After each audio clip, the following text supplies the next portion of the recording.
আমেরিকার নবনির্বাচিত president Donald Trump বলেছেন, আমেরিকার মূল ভূখণ্ডে আঘাত করতে পারে এমন কোনো পরমাণু অস্ত্রবাহী ক্ষেপণাস্ত্র উত্তর কোরিয়া তৈরি করতে পারবে না। সোমবার সন্ধ্যায় এক টুইট বার্তায় একথা বলেন তিনি। ট্রাম্প বলেন, উত্তর কোরিয়া বলেছে, আমেরিকার অংশবিশেষে আঘাত হানতে পারে পরমাণু অস্ত্রবাহী এমন ক্ষেপণাস্ত্র তৈরির শেষ পর্যায়ে রয়েছে দেশটি, কিন্তু এ ধরনের কোনো ঘটনা ঘটবে না।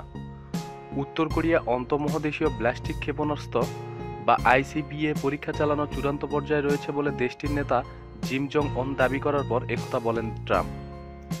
টেলিভিশনে দেওয়া নববর্ষের বার্তায় কিম আরও বলেন, উত্তর কোরিয়ার নিজ সামরিক সক্ষমতা বাড়ানোর তৎপরতা অব্যাহত রাখবে। প্রতিদ্বন্দ্বী প্রতিবেশী দেশ দক্ষিণ কোরিয়ার সঙ্গে আমেরিকার নিয়মিত সামরিক মহড়া বন্ধ করা না পর্যন্ত সামরিক সক্ষমতা বাড়ানোর প্রচেষ্টা অব্যাহত রাখার ঘোষণা দেন তিনি। পরমাণু এবং অস্ত্র কর্মসূচি বাদে উত্তর কোরিয়ার ওপর প্রচণ্ড আন্তর্জাতিক চাপ রয়েছে, তবে এ চাপ উপেক্ষা করতে বিগত বছরগুলোর দেশটি দুই ক্ষেত্রে উন্নয়ন অব্যাহত রেখেছে। আইসিবিএম ওয়ারহেড হিসাবে পরিচিত পরমাণু বোমা স্থাপনের ক্ষেত্রেও উল্লেখযোগ্য সাফল্য লাভ করার দাবি করেছে পিংইং।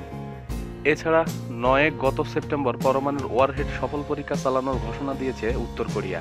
প্রতিদিন সব খবরাখবরের জন্য চ্যানেলটি সাবস্ক্রাইব করুন।